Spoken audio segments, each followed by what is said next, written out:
Hello mga Tids, this is Mike Chila and ngayon ay magkakaroon tayo ng bagong video. Gagawa tayo ng reaction video, no? Tungkol sa or connected sa Lilim. This Lilim is a song by Victory Worship, pero nagkaroon ng cover si Skastakli. Kaya gagawa tayo ng reaction video, no? How Skastakli hit the song, no? Tingnan natin kung paano kinanta ni Skastakli to. Alam naman natin kung sino si Skastakli. Siya ay miyembro ng X-Battalion. At itong batang rapper na ito ay maraming kinaharap na mga issue, no? Hindi na natin babanggitin kung ano-ano yung mga yon. Pero marami ang na-surprise, marami ang nagulat nung kinanta niya tong kanta na to, no? So let's see kung paano niya kinanta, kung paano niya binigyan ng sariling interpretation yon. Siya nga pala, ako po pala ay isa ring Christian pastor, and I would like to give an reaction video po talaga dito sa song na to, no? And hindi ko na patatagalin, let's go, no? Simulan na natin.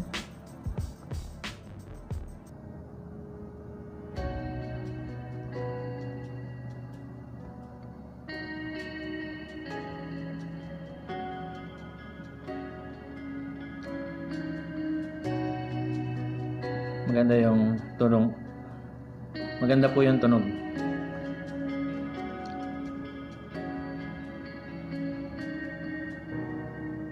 Panginoon, ang nais ko'y kagandahan mo ay pagmasdan. Ang pag-ibig mo'y sa aking tugon, kailan may di pababayaan. Sa iyo lamang matatagpuan, sa iyo.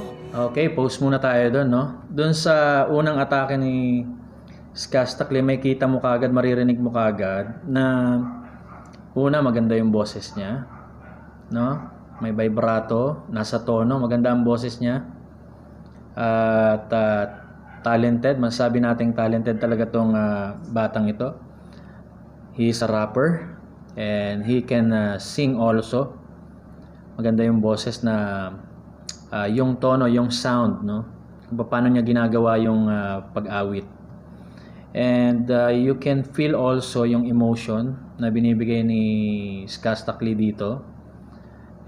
Bago mag-chorus, parang eroplano na siya na tumataas, no? Bago mag-chorus. So I feel na nasa puso niya yung pagkanta niya. Sige, pagpatuloy natin.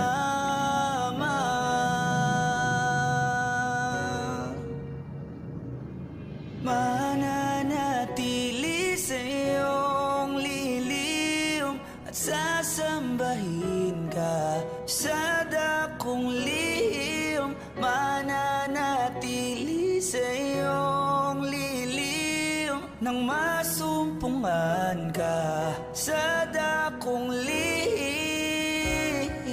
So that's the ending of first chorus.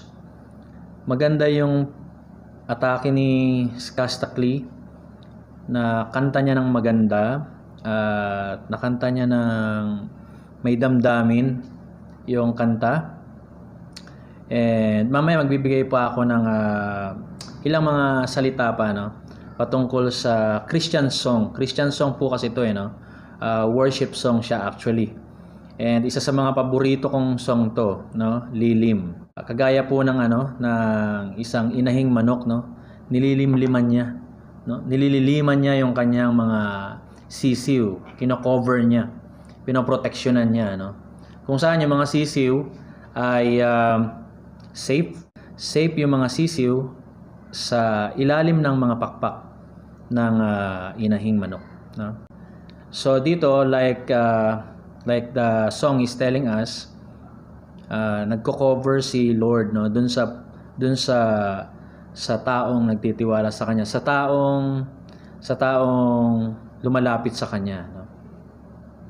I don't know, mga tids, kung bakit kinanta ni Skastakli to. Maraming pwedeng maging dahilan. Pwedeng pinapakanta sa kanya to ng isa sa mga barkada niya o kakilala niya. Ang iniisip ko kasi, nanguhula ako, baka kinanta niya tong kanta na to. There's something in his heart na naghahanap siya, no? Naghahanap siya ng something meaningful sa kanyang buhay, no? At nakita ko kanina yung mga videos niya na na-upload. Ito yung pinaka-latest, no? Ito yung pinaka-latest na video. Pinaka-latest to, panlimang video niya na to. Pero sa panlimang video niya, makikita mo na bakit Christian song?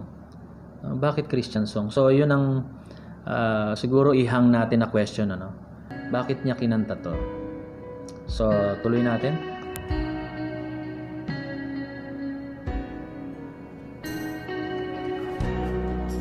Panginoon, ang ngalan mo ay galing at sandalan ko, di magbabago pangako mo. Salita mo'y panghahawakan, sa iyo lamang matatagpuan, sa iyo lamang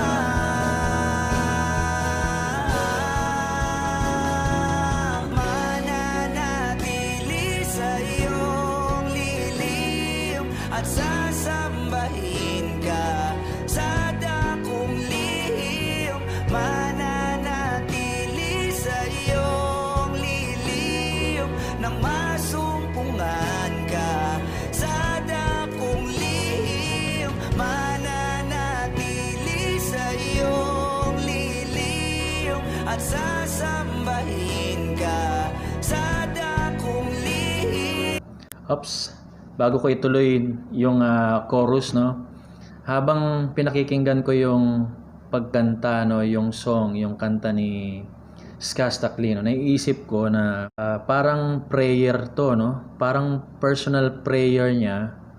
Kinakausap niya yung Lord na pangako mo ay maaasahan, totoo ka. Sa lilim mo ako ay safe, no?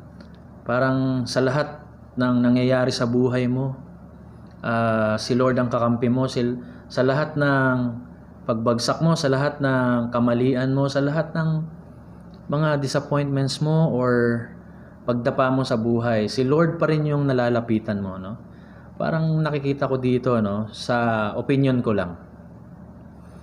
Parang dinaan ni Skastakli yung kanyang prayer sa pamamagitan ng kanta na to, no? Tuloy natin. Mananatili sa iyong lilim nang masumpungan ka sa dakong lihim. Ayun. Yun, sa mga kumakanta, no, mahirap gawin yun, yung sustain. Kasi kailangan yun, marami kang baon na hangin sa diaphragm, no? Sa mga kumakanta dyan, sa marunong kumanta dyan, nakakaunawa, no? Kung anong ibig kong sabihin. Ano? So, makikita mo talaga na marunong kumanta itong si Skastakli, no? At kaya niya yung sustain, kaya niya magpalseto. Sa chorus kasi merong falsetto doon, ano? So, gumagamit siya ng falsetto. So, tapos natural voice, mataas. Actually, ang comment ko sa boses ni Skasta, mataas yung boses niya. Maganda yung vibrato niya, maganda yung singing voice niya, no? And kaiba ito dun sa original song. Yung kumanta kasi ng original ay lalaki rin yon, mas makapal ang boses nun. Kay Skasta naman medyo matinis or matining, no? matining, pero maganda. Let's go.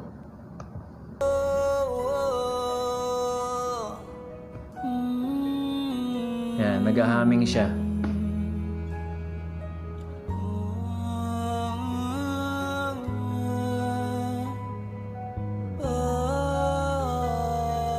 Ang papuri ko ay tanging sa'yo. Sa'yo lamang iniaalay, O Panginoon, ang puso ko sa'yo magpakailanman. Ang papuri ko ay tanging sa'yo.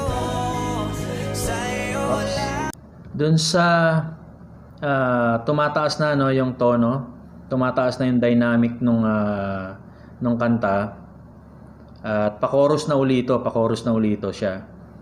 At may naririnig akong second voice. I don't know kung siya rin yung nagse-second voice na yun, ano. I think naman kaya naman ni Skasta na mag-second voice habang siya ay kumakanta, no. Or habang dun sa recording nila, merong natural voice, merong second voice na tinatawag.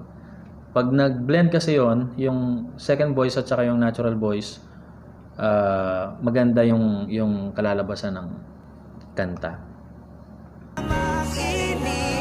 Iniaalay, O Panginoon, ang puso ko sa'yo magpakailanman. Mananatili sa'yo, lilihim at sasambahin ka sa dakong lihim. Mananatili sa'yo, lilihim nang masumpungan ka sa dakong lihim. So mananatili sa dakong lihim, mananatili sa yung lilim, no, nang masumpungan ka, sabi ng song, no. Ito parang ano, no, parang habang kinakanta ni Skasta Klee, no, parang personal sa kanya, no. Paki-comment nga Skasta Klee kung ma-comment ka, no, kung anong tumatakbo sa isip mo, why you did this, no. What do you feel? Anong nasa heart mo nung naisip mong kantahin to? Anong pumasok sa isip mo, and then what do you feel, no? Anong na-feel mo sa kanta na to, no? Mananatili sa'yo, lilihim at sasambahin ka sa dakong lihim. Mananatili sa'yo, lilihim nang masumpungan ka sa dakong lihim. Mananatili sa'yo.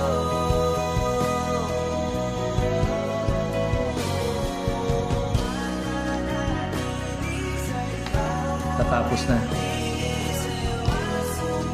So kumakanta yung second voice.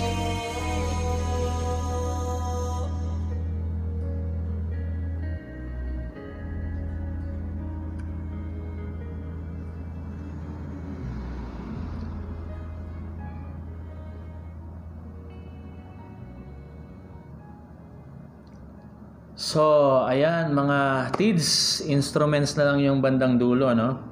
So, ako, kung titingnan ko yon, una, nabigyan ng justice, no? Yung buong song, na bigyan ng justice ni Skasta Klee yung kanta. Ibig sabihin, naging maayos yung pagkanta niya, yung areglo, may mga second voice pa, no?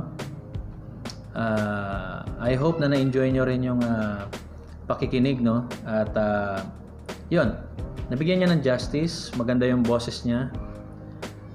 Nakita ko naman na habang nakikinig ako, nakita ko na may emotion yung song.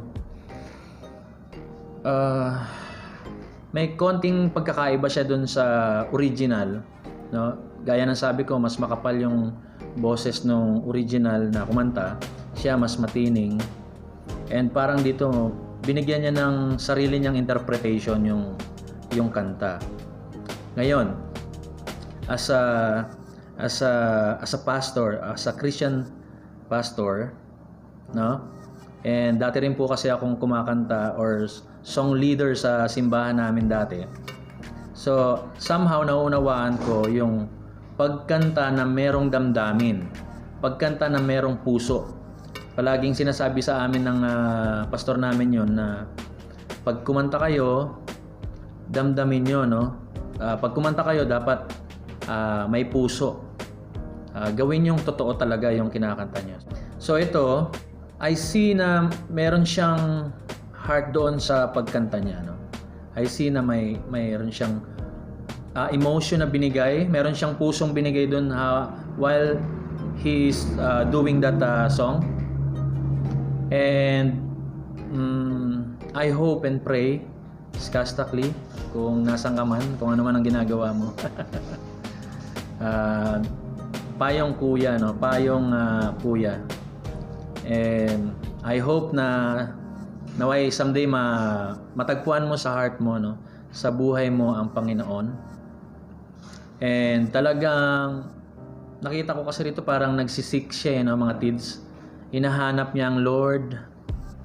Kailangan niya ng tulong, kailangan niya ng kalinga, kailangan niya ng covering, kailangan niya ng lakas, kailangan niya ng comfort.